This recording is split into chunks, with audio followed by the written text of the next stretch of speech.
I moved my PS5 back here because I was playing it when I was sick because I had COVID. Did I tell you I had COVID? No. Yeah. So Noah got COVID. Oh, right. I know Noah. And then I got COVID. But Andrea didn't get COVID, so that was nice. Yeah. I was happy she never got COVID. So, like, when I was on quarantine, like, I was staying back here, so I brought my PS5 back here. Poor baby. Meal shove under the door. Oh, this is torture. In a world of bad movies, two follically challenged men will stop at nothing to share their opinions of them. Their wives are tired of listening. But are you? This isn't the podcast you deserve, but it's the one you need. Prepare yourself for Bald Guys and Bad Movies. Welcome to Bald Guys and Bad Movies, episode 40. I am Troy, here with my buddy Mike Stella. How are you? What? Wait a minute. I just realized you cut the beard. I did. Fuck. I couldn't do it, man. I couldn't do it, man. I couldn't do it. God, it had to go. I was so tired of it, bro. I was so tired of it, man. That didn't last. I should have took a picture. Oh man, I got pictures somewhere. There's got to be a picture of me with the beard. I didn't like it, man. I didn't like the way it felt. I didn't like the way it looked. It was looking good. I thought it looked good. Well, you know. Andrea didn't think it looked good. I didn't think it looked good. Well, there you go. Noah didn't think it looked good. All right. Kara was like, I just like that it's different. You're back to classic Stella. Classic Stella, man. I gotta keep it classic. You were New Coke for a while, but that didn't catch on. So yeah, fuck New Coke. What are we reviewing this week, Mike? Tonight we are doing The Banshees of Inisherin. Call Sonny Larry. Didn't you and he used to be the best of friends? We're still the best of friends. No, you're not. Who says we're not? Sit somewhere else.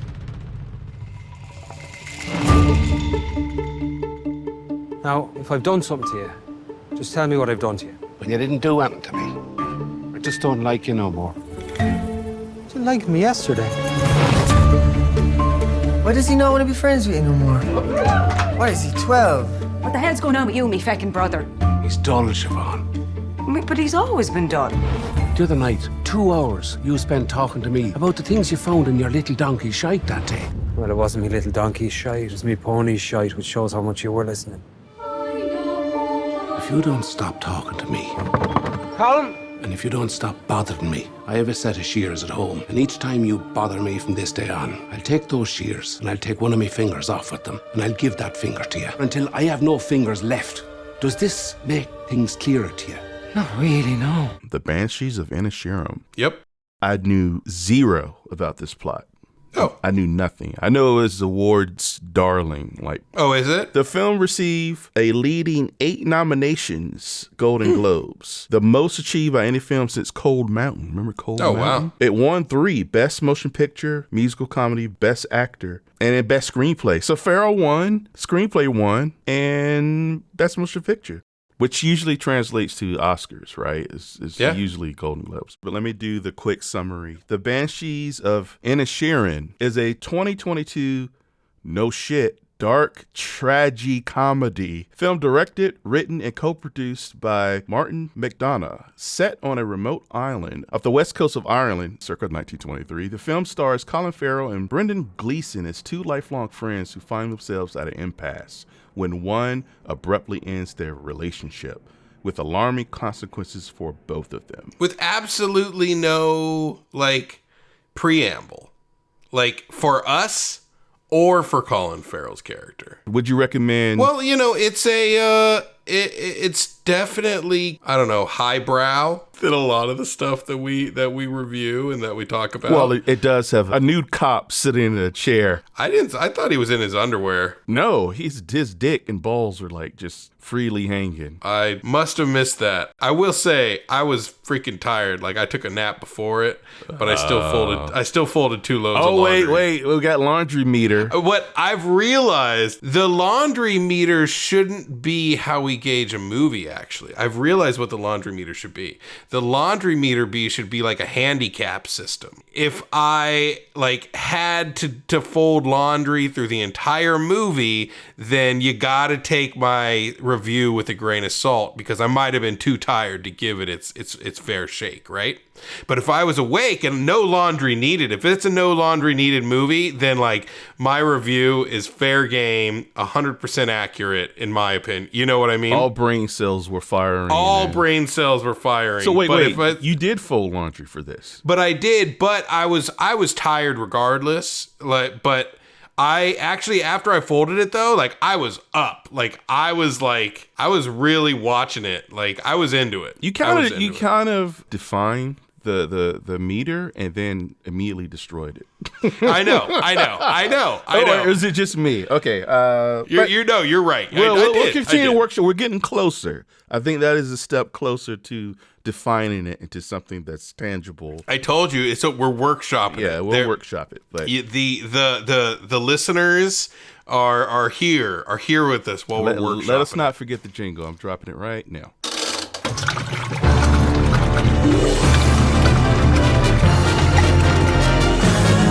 It's time for Mike's laundry meter. There you go. I love the jingle too. It's a good one, man.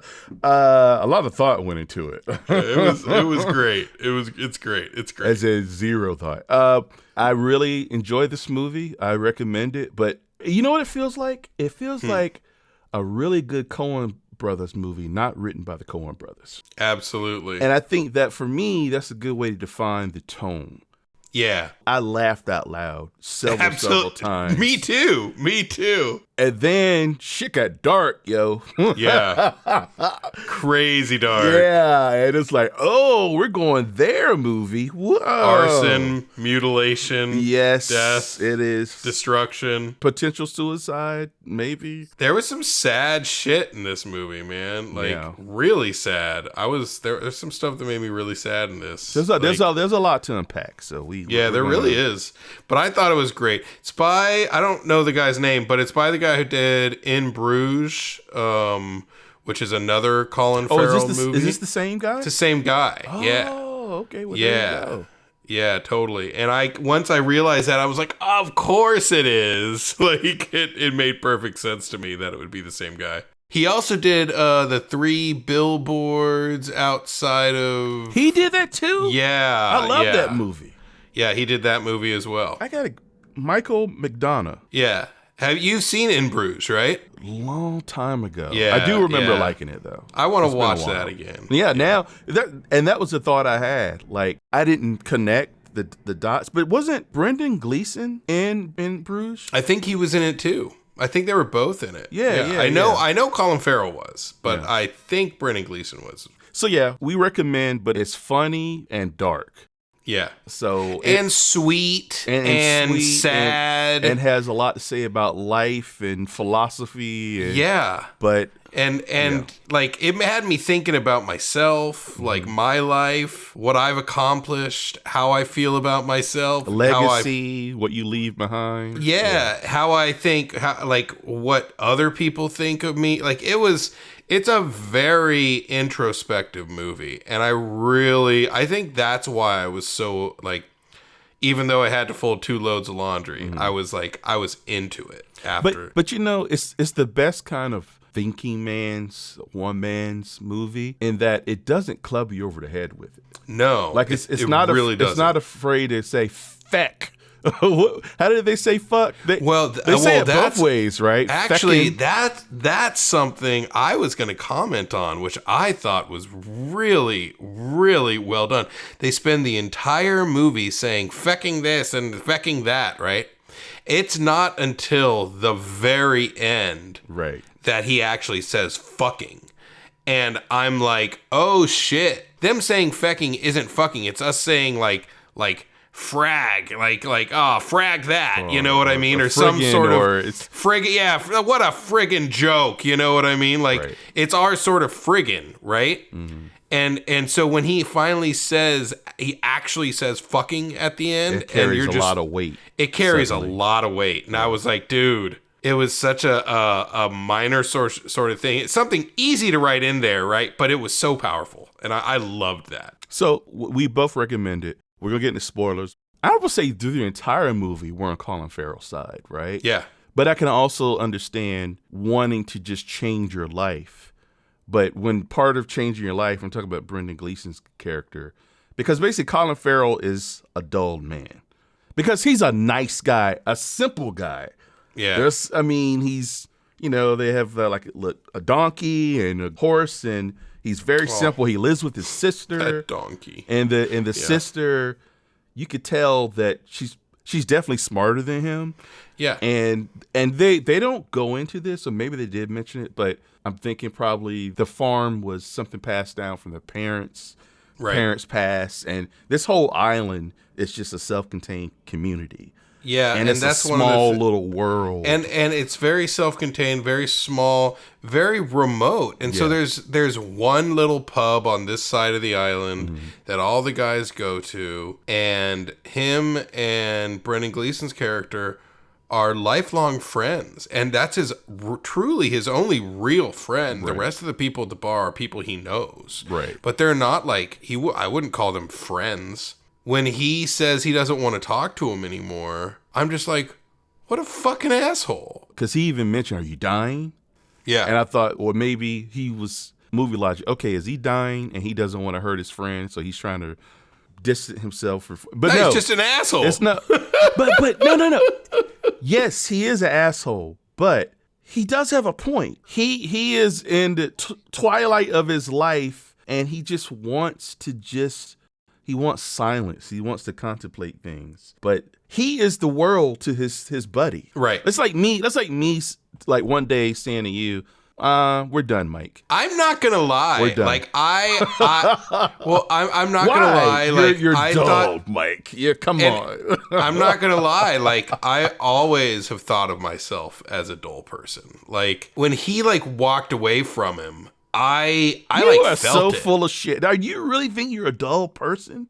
Do you truly believe that you're a dull person? I feel like I am a dull person when it comes to contributions to, I don't know, the world, right? But you know what I mean? Like I don't feel like I don't think of myself as someone who is all that smart, all that good at anything. Let's put it in the context of the film. This example he cites is they had a 2-hour conversation about donkey shit. And we've probably had that conversation before, talking about shits, but I don't think for 2 hours, and probably not about donkey shit. I would say it would be tongue-in-cheek. There would be some intellectual nuance. I'm pretty sure this guy was just talking about what was in his donkey shit, and that was 2 hours of that.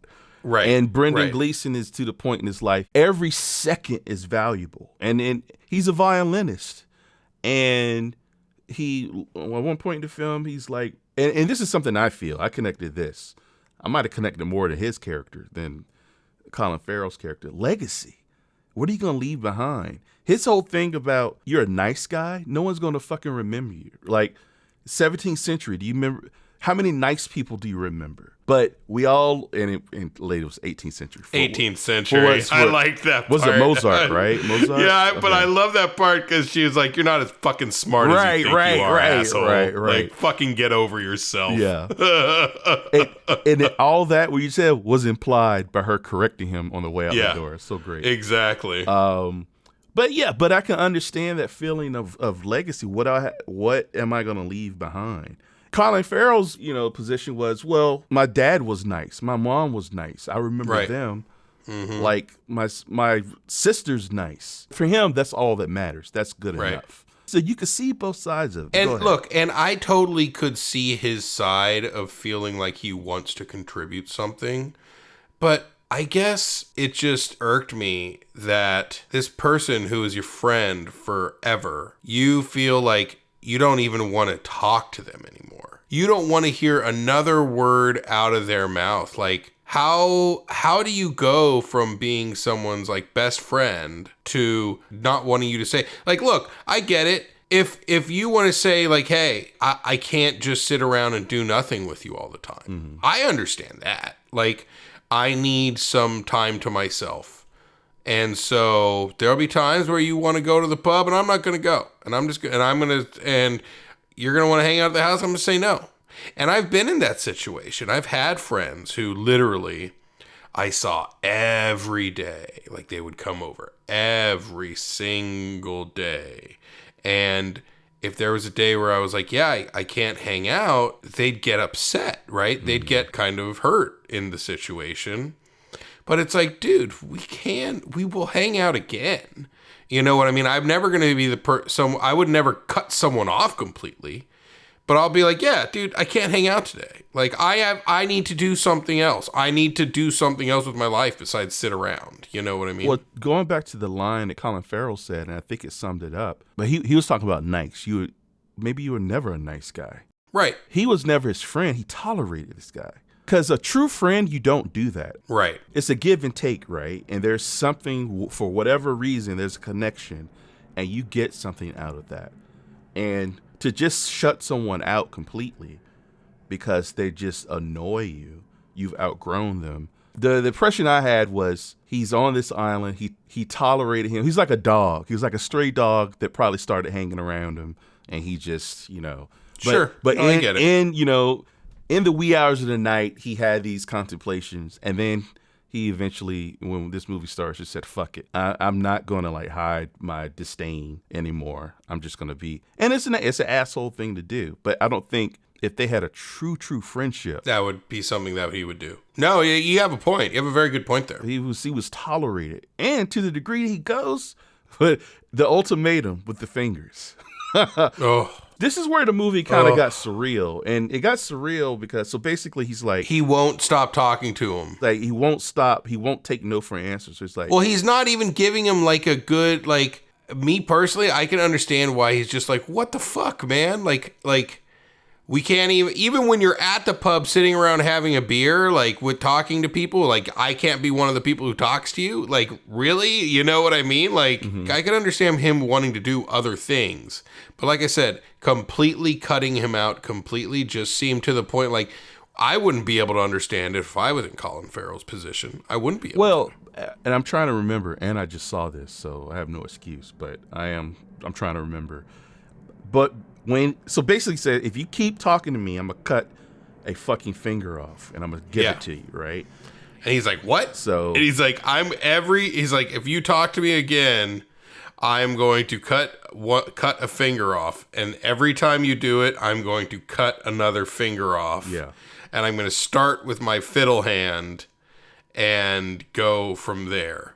Like, until I have no fingers left. So before he gave the ultimatum, he did tell him, you're dull, right? Yeah. He did. So he did tell him the reason.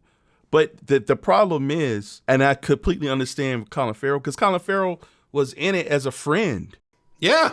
Right? He's like, this is my homie. This guy was never his friend. He just tolerated him. That's why he was able, for him, it makes perfect sense. You know what? It's like you ever been in a relationship? Well, yes, you have. But out there, listeners. And, I speak for myself. The person you with has stopped loving you long before they actually tell you that they want it to be done and over with.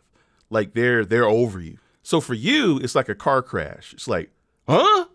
If you're a clueless dumbass, right? Or whatever. But that person's already moved on. Yeah. Like that, for them, it's like, I'm closing the door. I've already packed my bags mentally. Like, bye. Totally. That makes sense. And it fucking sucks. It is like a breakup. It's like, what? We can't be. They're bros, man. Like, he felt a kinship beyond the fact this is just a nice guy. He's got a donkey that plays in later. Do you remember the donkey's name? I don't remember the name. Jenny the donkey, who the sweetest thing in the world. What is it? It's his comfort animal. What's the technical term for that? Best. It's like the sweetest, most well-behaved, mild-tempered dog in the form of a little miniature donkey. Yeah. It's a teeny little donkey. Like I love how he's so cute. She is so cute. I loved that donkey. Like the sister's like, get the fucking donkey out of the house. get the fucking donkey out of the house. He's like, look, when I'm sad, I need my donkey. Yeah. This is my emotional support donkey. He doesn't say that, but that's what he... Dude. Oh, man. And it's almost like he's such a earnest, transparent person. It almost felt Forrest Gumpy, but not like... Right. Not a simpleton, but a simple man, right? Yeah. He doesn't want much out of life. He just wants to live his life, go to the pub, hang out with his buddy, go to sleep, wake up the next morning. He has like very little interest in finding someone to live with. He has his sister who he adores, and she loves him, and they're very cute together. They're like the sweetest brother sister I've ever seen in my life. Right. Like, so believable. So like the chemistry was there. Yeah, they were the really good brother sister like pair. And I've seen her in something else. Oh, she's been in a ton of stuff. Yeah, like a ton of stuff. And I was watching like, my God, First thing I ever saw her in was a movie called Unleashed with Jet Li, where he's like kept as like a dog by Eddie Valentine. Yeah. By Valiant, Eddie Valiant. Eddie Valiant. There you go. Kept by Bob Hoskins, and that was and she played like, I don't know, she was like the adopted daughter of Morgan Freeman's character or something. But that was the first thing I saw her in, and then she's been in a ton of stuff since. Better Call Saul. Really? Mike Ehrentraut's daughter. That's who she is. Oh, shit. Yeah, totally. Oh, there we go. Yes. Okay. That's where we know her. Mm-hmm. That's where and I still haven't seen the last season of Better Call Saul. So there's go back and forth. He's trying to figure out what's going on. Like, it's really sad. Like, there's times where like you see Colin Farrell just like completely devastated by his best friend completely writing him off. And before I forget, can we talk about the best supporting actor? Actors, rather, is Colin Farrell's fucking eyebrows. My God, dude. I don't. Did they CGI enhance those brows? Oh my God. He is so like. I wish my eyebrows could be that sympathetic. They go up the other way. I have Nicholson brows, so yeah. My sympathy looks more like, you know, I'm about to fucking, I don't know, shank you or something. Yeah, lose your shit on someone. I got the Ice Cube look and not. Yeah, totally. But man, those brows, nice and thick, and he's like a puppy dog. His face, like he emoted so much. Like there was so much emotion in his face. It just made me. Your heart broke for the guy. It completely broke for him. Yeah. When he gets punched by the cop, Brendan Gleeson helps him into the buggy, buggy, and he gets in there and he drives the buggy back until he's at a point where he can, you know, where they gotta go their different ways on the street, and he can do it at that point.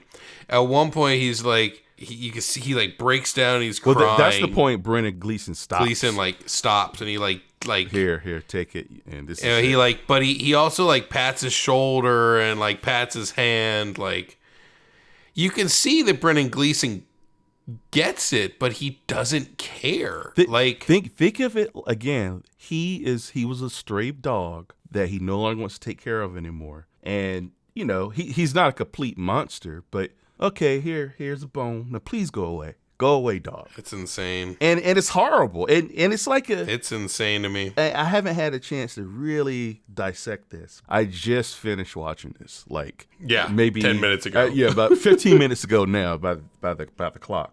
He is such a pure soul. Maybe it's also, I'm sure there's a lot of analogies. There's a lot of things you can metaphors, but it's life. Yeah. Like when you're an innocent child and things are simple and then suddenly everything changes, it gets dark, right? Yeah. Beyond his friend cutting his fingers off. Yeah, then he starts cutting his fingers off, like literally, and he comes to his door and him and his sister are sitting in the house and you hear a thump at the door. Mm-hmm. And he walks out and they're like, what the hell's that? And then Colin Farrell gets up, walks to the door, like looks around, like doesn't see anything. And then he looks at the door and there's like a little blood splat on the door. And he's like, what the hell? And then he like looks around on the floor around. And he looks down. He sees this little thing in the grass and picks it up. White red nub. And it's a finger. It's his thumb, right? I believe. No, it's not. Oh his no, thumb. it's his pointer. It's his pointer finger. Yeah. And like, dude, he walks in. And his sister fucking loses it. She's like, what the fuck? Like, well, let's not skate over the fact that Brendan Gleeson is not well. Yeah. To do that. Hey, you can't. That you are. Yeah. There's a point where he asks him. He's like, "Are you fucking mad? Because I got 10 fingers to count the ways that I know I'm not mad." And he was like, "He's like, how many do you have?" He's like, 9. It's like, fucking hell, dude. But my analogy is he loses everything. His sister finally, because she's not happy. Oh. She leaves. Yeah. And then, this is near the end of the movie, what pushes him over the edge. The fucking donkey, his... So what happens is, he sees Brendan Gleeson with all these, like, music people coming through town, and, like, he's playing with them in the pub every night, and they're, like, writing a song, and somehow Brendan Gleeson and Colin Farrell, like, semi-reconcile, and it seems like they're about to find a way forward. He says, I'm going to go ahead to the pub and get us some pints. And he's like, okay, yeah, go. Oh, I didn't think that at all. Oh, really? I knew digits were about to fly at that point. Well, no. But it wasn't the case yet. It wasn't until, at least personally, what I saw was it seemed like things were reconciling until what was the last thing he said when he left that house? Maybe I can go find that music school guy. Oh, and tell we him can all have a pint together. And he's like, what? He's like, oh, yeah, I saw him, and I told him that his father had been hit by a bread truck, and he needed to go home. Maybe I can find him. We can all have a pint together. And at that point, you totally see Brendan Gleeson's face change. And at that point, that's when I knew he was about to chop off his fingers. Maybe I was thinking more of, this is probably going to happen. I was scared that it was going to happen the entire time. I mean, that's why the movie's so good. It's because it's like from the moment that first finger gets cut, every time he talks to him, you're on edge because you're worried, like which of these little conversations is going to be the one that actually makes him chop off another finger. And at one point he's in the pub. He was like, next time you talk to me, it's going to be 4. I'm going to chop off 4 fingers. I was like, what? He said it was only going to be 1 at a time at the beginning of the goddamn movie, and now it's 4? Like, holy shit, this guy's fucking a lunatic. He's lost his goddamn mind. So, and you mentioned it, but he is a nice guy, and he does something horrible to this guy. And it and telling that, oh, you're which is it's played for a laugh when it happens, because your pappy was hit by a bread truck. He's like, no. It was not again, or I can't believe this because that's how my mammy died too. Yeah. If I find that driver. If it's the same driver, I'm going to kill him. and it's played for a laugh, but then, and this is another wonderful character, Barry Keoghan. The guy from Eternals, right? Yes. The kid in the Eternals. And he played the Joker in the deleted scenes of the Batman. Oh, right.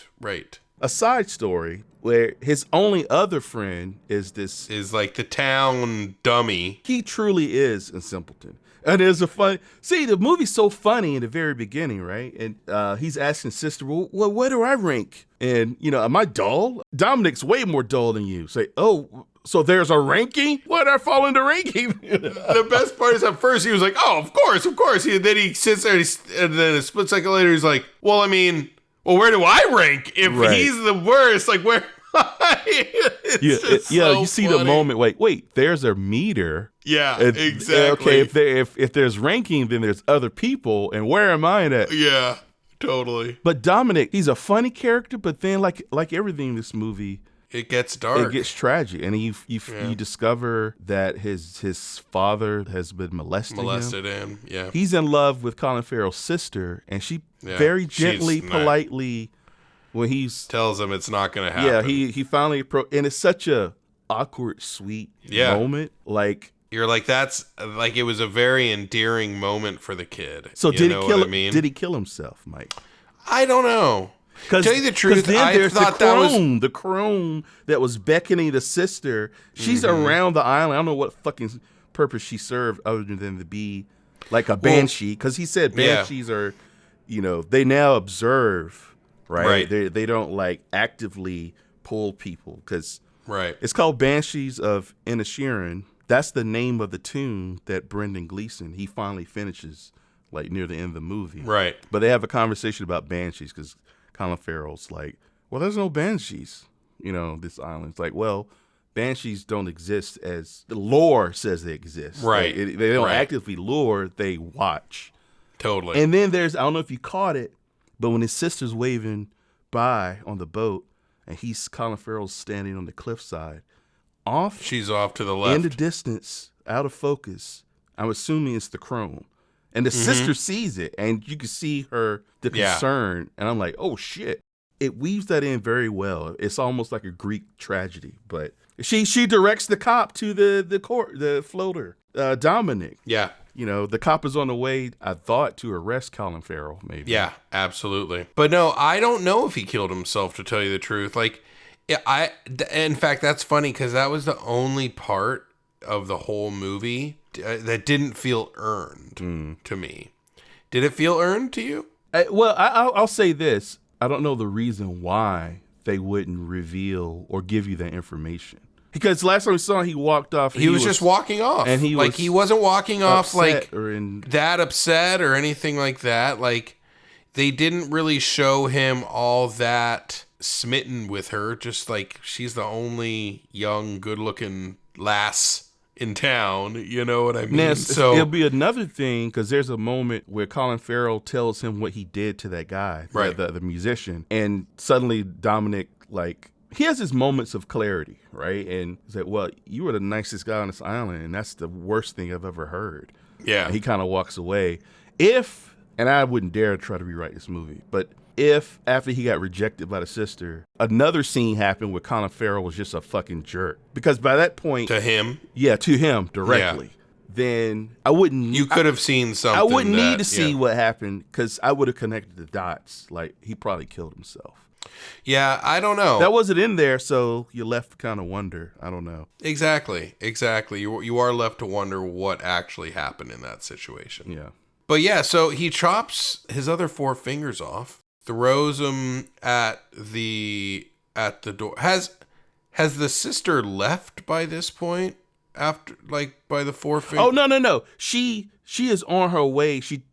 They're walking. Oh, right. They walk past him. She immediately leaves. Like, she gets her suitcase. She's out, and she's probably already planned, because she went to the pub to tell him something important, which was she's leaving. He's thrown the fingers one by one. He's walking away from the house. They're going up the path back to the house, and they're having an argument, or, he's like, you're leaving? He's freaking out. And that's when they see him, and they see that his stumpy hand is dripping blood. All 4 fingers is like dripping and blood. He just walks Jesus by. Christ. Here's the thing. This is where the movie gets, I don't know why, because he should have been in fucking pain, dude. Yeah. And I know the moment's not about that, but it kind of took me out, because he's walking around, even the first finger, he's got a fucking bleeding stump. It just happened. Chopped all 5 fingers off his fucking hand. And then with fucking trimming, like, garden shears. And then what did he do? He went to the pub that night. Yeah. And not even a bandage on it, right? He's dripping. And no one's like, and everyone's cool with this, right? The musicians are like, they're playing along, and no one's going to say, what the fuck is going on? And you know what I will say? I think about it now, and I'm like, this makes no fucking sense. And I kind of thought about it then, but I was so into the movie. Yeah. I didn't care that much. You know what I mean? Like, it was so, and that speaks to volumes, to the quality of this film. Because a film not done well, you'd be like, what the fuck? He's at the fucking pub. He didn't bandage his hand or anything. You'd immediately gone to that and been like, this is stupid. But because the movie was so good and it was done in such a way that it didn't matter. There's a little speed bump in logic, but you didn't care because you didn't care at all. It was really good. The reason the director did it, because it's more visceral. Yeah. Like if the rest of the film, his hand is bandaged up. Like, which for me, you can still have a bloody bandage. Yeah. And have some blood drops flopping out. But I don't know. I get it. It was gnarly to look at, and visually, it was a more visceral thing to do. But I will say, when I watched it, it was like, wow, no pain. The first time, he was like, it barely hurts anymore. Yeah. That's a fluke. You cut all your fucking fingers off, and then you go out pubbing? Whatever. The movie's not about that. I'm with it. And I'm not going to hold it against it, but that was weird. That was a weird, I don't know if you needed that. Like, yeah. It just, if you just bandaged his hand up, it's still visceral. And he's human. Yeah. Right? He's a guy, right? And then but I guess he's at the pub drinking the pain away. Yeah, exactly. Right. But I mean, at the same time, I just thought the fact that I didn't care that much, speaks pretty highly of the film. Yeah. You know what I mean? Yeah. But yeah, he goes, and after this, he gets back from taking his sister to the boat to leave the island to go take her job as a librarian. And at some point, the crone has said there's going to be a death coming to the island, possibly two, right? Colin Farrell comes back to the house, finds like 2 fingers, and then finds a third one, and he's following him around the house, and then he goes to the back and finds Jenny, the miniature donkey, the sweetest little fucking donkey in the world, dead, choked on his fat ass finger. And this is where he fucking is done. He's forever changed at that point. He's like, I don't give a fuck. I don't want to be your friend. And I'm like, this is over now. Like, we're done. Because tomorrow I'm going to come to your house and burn it the fuck down. Yeah. With you in it or not. Right. I'm not even going to check. At 2:00, I'm lighting that fucking bitch on fire. And you got till 2:00 to do something about it. Yep. Do what you can to stop me. But at 2:00, I'm setting your fucking house on fire. Make sure your dog is out of the house. That's all I care about. Because it's the best fucking part of you. It's like, your dog is the only good thing about you. Right. And he goes to his house on time. Very punctual. He drenches it in gasoline or whatever, kerosene. He does look. Once he lights it, he stops. He was walking off. Then he was like, fuck, I gotta look. And he goes and he sees him sitting in there. Yeah. And he's just like, well, fuck it. Bye. And he gets in his fucking cart and rides off. Yeah. But it turns out later, Brendan Gleeson did leave. Well, that's the whole thing. And she talks about there's going to be a death, possibly two. At that point, you're like, oh shit. Like, did he fucking stay in the house and burn to death? Because they've set up this entire time that this guy is off his fucking rocker. He's chopping off his fucking fingers because some dude is talking to him. You know what I mean? Right. So he's a fucking loon. There's a good chance that he was just like, fuck it. And sat in the fucking, like, in the house while it burnt down. Who knows? I mean, at this point, the guy's a fucking lunatic. So you think the donkey and him are the 2 deaths. Later that day, or I think it is, the cop is coming to arrest Colin Farrell's character, and the crone grabs him and takes him down to the pool, to the lake, and that's when you find his son. And so you're like, oh shit, maybe his son's Dominic, the son he's been molesting. Right? Yeah, the police's son is Dominic, and so by the way, has beat the shit out of throughout the movie. Yeah, and Colin Farrell's the only one that will stand up to him. Yep. The cop beat the shit out of Colin Farrell for even mouthing off. So at this point, you're like, oh shit. So the donkey wasn't one of the deaths. The deaths were Brendan Gleeson and the Dominic kid. It's not until later on you find out that no, Jenny was the death because Brendan Gleeson decided to save his ass because of course he did, because he's a human being who has self-preservation instincts that are going to kick in. Or we're being very literal. Physical death, was it the death of a friendship or the death of a man's soul? Because Colin Farrell is forever changed. That's true. Sure. The nice man is gone, right? I mean, he was okay with burning Brendan Gleeson to death and kind of pissed off that he walked out of there. It ends with them on the beach having a conversation. Oh, yeah. And he was like, oh, it's over now. What? You're still fucking alive, so. He's like, it would have been if you stayed in that fucking house. Right. So this is a hardcore bastard now, right? This is a born again, jaded, cynical, hurt dude. And Brendan Gleeson was extremely apologetic about the donkey. When he hears that the donkey dies, he knows he's this guy's best friend for years, right? So he knows how close he is, how that donkey is his sweet little pet, you know? Brendan Gleeson's pretty devastated that the donkey died because he's like, I didn't mean to do that. He's like, I did a horrible thing. I'm sorry. Like, I truly am so sorry about that. And he says it multiple times. He says it in the pub, and then he says it later at the beach. And so it's just like, I think that kind of softened Brendan Gleeson. But by this time, Colin Farrell don't give a fuck. Well, like, and someone at some point, I forget who, like, why would these two even be friends? They're a very unlikely couple, yeah. And now I'm thinking about it, Dominic and Colin Farrell share a kind of similar type of relationship. Mm-hmm. Dominic is a young boy who's clearly, not mentally challenged, but he's slow. He's slow-witted. Right. If Colin Farrell's dull, he's like dumb. And he just, you could tell this kid doesn't have anyone else. And he's glomming on to Colin Farrell, and Colin Farrell takes him in, feels some ownership of protecting him, invites him to dinner, even though he fucking, enrages the sister. But this is what I mean. Like, he was tolerated. Yeah. Right? Because it's such a small island. And then, and that takes niceness. That takes some compassion to do that. And it shows that Brendan Gleeson, he did feel bad about the donkey.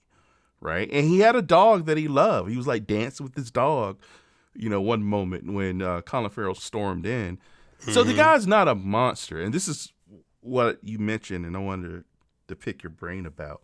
Mm-hmm. Is he crazy? Yes, he chopped his fingers off. That is very extreme. But he didn't immediately go to chopping fingers off. He valued his silence, and what he really wanted is contemplation. So look, I mean, do you think anyone who would self-mutilate himself and chop his fucking fingers off, do you think even if they didn't go to that immediately, that they're okay in the head? So do you think he's insane or just? I mean, he chopped his fucking fingers off, dude. Look, I'm not arguing. I'm not like, it's interesting topic of conversation. Yeah. No, I think he's a fucking loon. Okay. He's a fucking lunatic. You think he was depressed? Yeah. Okay. Well, he talks about that with the priest. You know what I mean? He talks about that with the priest. Depressed people will self-mutilate. Yeah. That doesn't mean but that is a mental disorder. Doesn't mean you need a straitjacket, but you need help. Yeah. Pretty much. And I'm not saying that he needs a straitjacket. I'm not saying he's crazy. I'm saying he has real problems that he doesn't want to face himself. You know what I mean? Yeah. This is a guy who clearly feels like he wasted his life. Yep. He's got nothing to show for it. So mortality, and again, I'm not defending him, but such trivial things as a finger, like he's so over it all. Like, I'm surprised he didn't kill himself. Yeah, totally. I mean, it's definitely that's where they were leading up to, but I do like how it ended. Like, that was nice. Well, not nice, but sad. It's just not very nice. Yeah.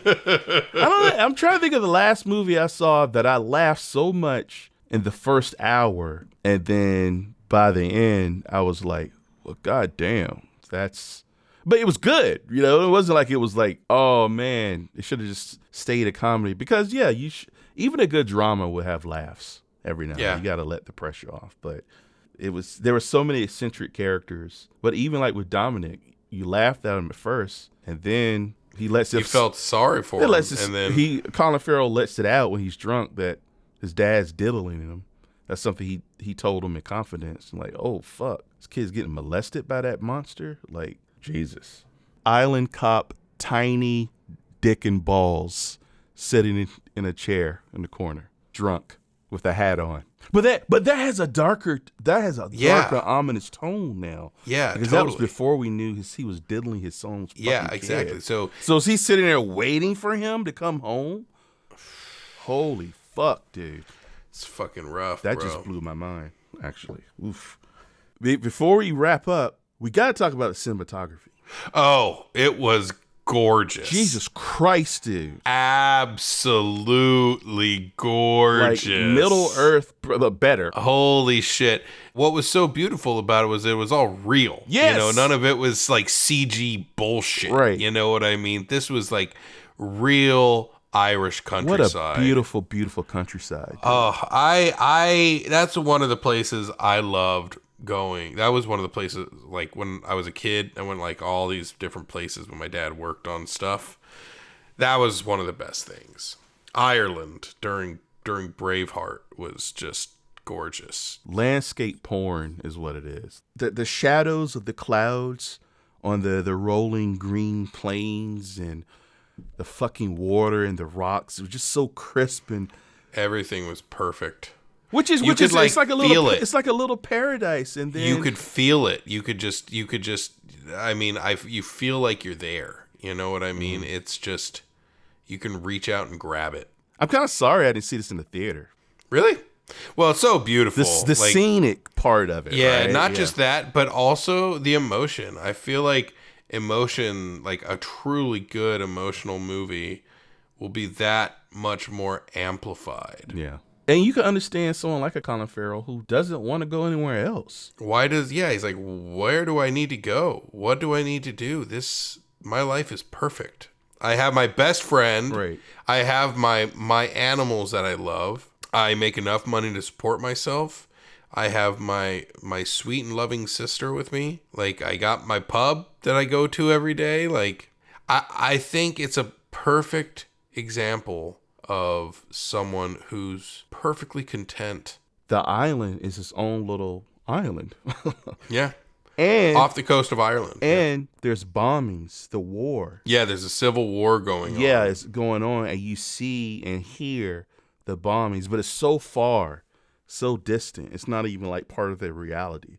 Mm-hmm. But there's the real world, and here's this little island in a bottle. You know what I mean? Perfect. Content island. Yep. Just self-contained. They get mail. Yep. And that's it. Oh, the mail lady. Oh my gosh, she was hilarious. She opened her mail and was like telling her, well, what does it say? Does it say that you got a job somewhere? Like, bitch, you know. What are you talking about? That was pretty funny. And what's the news? I want news. That's no news at all. That's no news. Character real estate, not a single wasted ounce. Like every character there, even like the barkeep, and like everyone had a moment, you know, and it added value to the film. It was just a really well-made movie that I'm happy we did this because it was a refreshing movie. It was refreshing to know that real movies are still being made. Yeah. And made well. It is so refreshing. It's like walking through a desert and getting like the fucking tallest glass of ice water. It's like an art house film that's good. You know what I mean? Yeah. Like, which is not always the case. There's so many hoity-toity kind of highbrow films that people love that I watch, and I'm just like, eh. Well, it's one of it's so, and we alluded to this in the beginning. This could be a hard pitch to some people. Depends on because plot. This is not a movie about plot. This is a movie about characters. Characters, absolutely. If you were to explain the plot, it would sound very simplistic and well, what happens, right? And that's the wrong question to ask. It's not a happy ending. Yeah, you take a really good person, and at the end, who fuck knows who he's going to become? You know, maybe he'll get over it, but he might still fucking murder Brendan Gleeson. The two remain on the island. You know, I kind of took it as I could kind of see these two eventually making up. Well, he's interested. He's no longer dull. We confront him in the bar. He's like, well, Jesus, I kind of like him now. After he left, like, because he's not dull. Gleeson is he thinks he's a philosopher. He thinks he's a man of culture, which makes me fucking laugh because I'm sorry, dude. Like, you are not going to be writing something that's mentioned in the same sentence as anything Mozart did, right? You think that in order to make any impression on the world, you have to fucking axe this guy from your fucking life. But that's where Colin Farrell trumps him with his own philosophy, his simple philosophy. And it's that nice speech. I remember my father. Yeah. I remember my mother.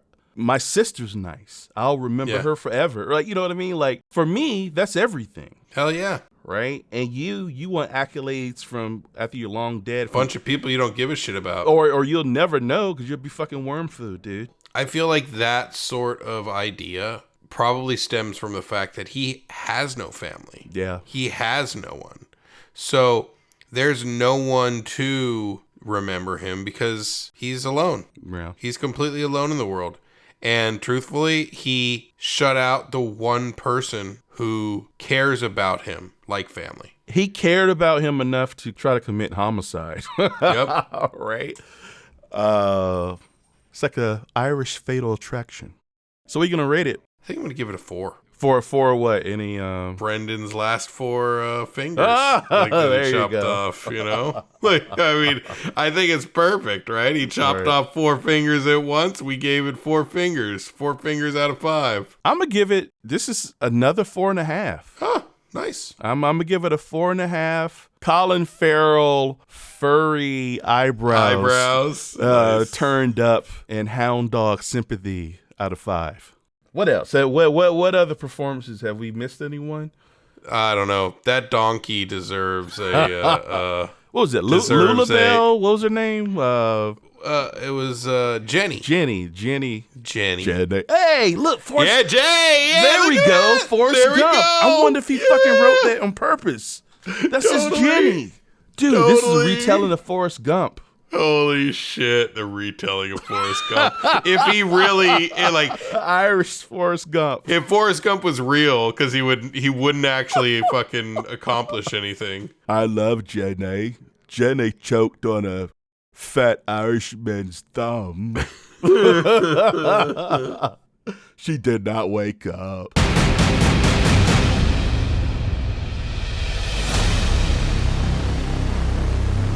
There was a nice, I believe, if my memory serves me, there was a nice little foreshadowing because the donkey, the first finger he cut off, Colin Farrell rescued it and put it in a shoebox. Oh, right. And And wasn't he the was, like- donkey like licking it? Like He was took like an interest nudging in the it. shoebox, like trying to get to it. He's like, get the fuck away from So that. Like, in what are you hindsight, doing? it's like, that was the beginning of the downfall of the donkey. Really So wanted sad, to chew man. That finger. donkey was just the sweetest little thing. And the way it would just would come to the door and like look in, like, can I come in? You know? And then he'd be like, come on. And then